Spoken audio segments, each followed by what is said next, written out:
Hello everyone, welcome back to my channel আর welcome সবাইকে আমার চ্যানেলে। তো গাইস, আবার আসলাম তো ভিডিও নিয়ে তোমাদের সামনে।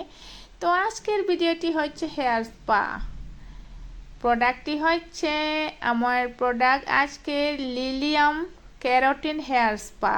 একটি বোলের মধ্যে বের করে নিচ্ছি।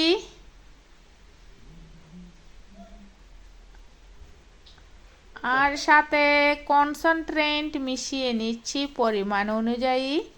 আর প্রোডাক্টের সাথে খুব সুন্দর করে মিক্স করিয়েই আমার ক্লায়েন্টের হেয়ারে অ্যাপ্লাই করছি।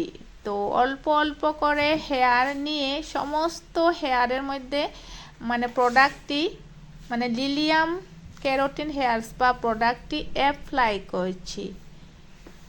আর কেমন আছো সবাই? আশা করি সব ভাই ভালো আছো। ভালো তো থাকতেই হবে সবাইকে।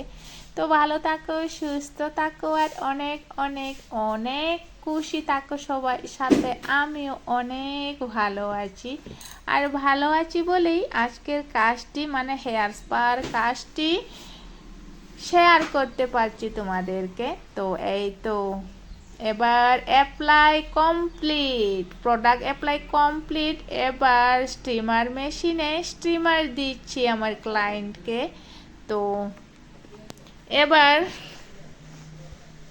স্টিমার দিচ্ছি, কিছুক্ষণ পরে স্টিমার থেকে বের করে হেয়ার হেয়ার হেয়ার ম্যাসাজ দেব। এবার হয়ে গেছে। এবার আমি দেখছি হয়ে গেছে কি না। এদিকে আমি স্টিমারে টাইমিং সেটিং করেই রেখেছি, হয়ে গেলে তো সিগন্যাল দেবে। এবার হয়ে গেছে গাইস, এবার স্টিমার নেওয়া হয়ে গেছে। এবার সমস্ত আমার ক্লায়েন্টের মাথা একেবারে হিট হয়ে গেছে। এবারে অল্প ঠান্ডা করব, হেয়ারগুলিকে সব ছেড়ে সুন্দর করে একদম কোমল কোমল হাত দিয়ে মাসাজ করব। মাসাজ করার পরেই নর্মাল ওয়াটার দিয়ে সমস্ত হেয়ারকে সুন্দরভাবে ওয়াশ করে নেব। এবার আমি মাসাজ দিচ্ছি। এবার তো আমার ক্লায়েন্টের ঘুম পেয়ে যাবে। এবার মাসাজ কমপ্লিট। এবার আমি ওয়াশ করে নিয়েছি। এবার অল্প শুকিয়ে দিচ্ছি অথবা স্ট্রেটনিং মেশিন দিয়ে। এই তো এই হচ্ছে final look keratin hair spa লিলিয়ামের। তো কেমন হয়েছে তোমরা কমেন্টে জানিও। আর আজকের ভিডিওটি যদি ভালো লাগে তো ওই ভিডিওটির জন্য লাইক, শেয়ার আর কমেন্ট করবেন। তো নেক্সট ভিডিওতে দেখা হচ্ছে। বাই।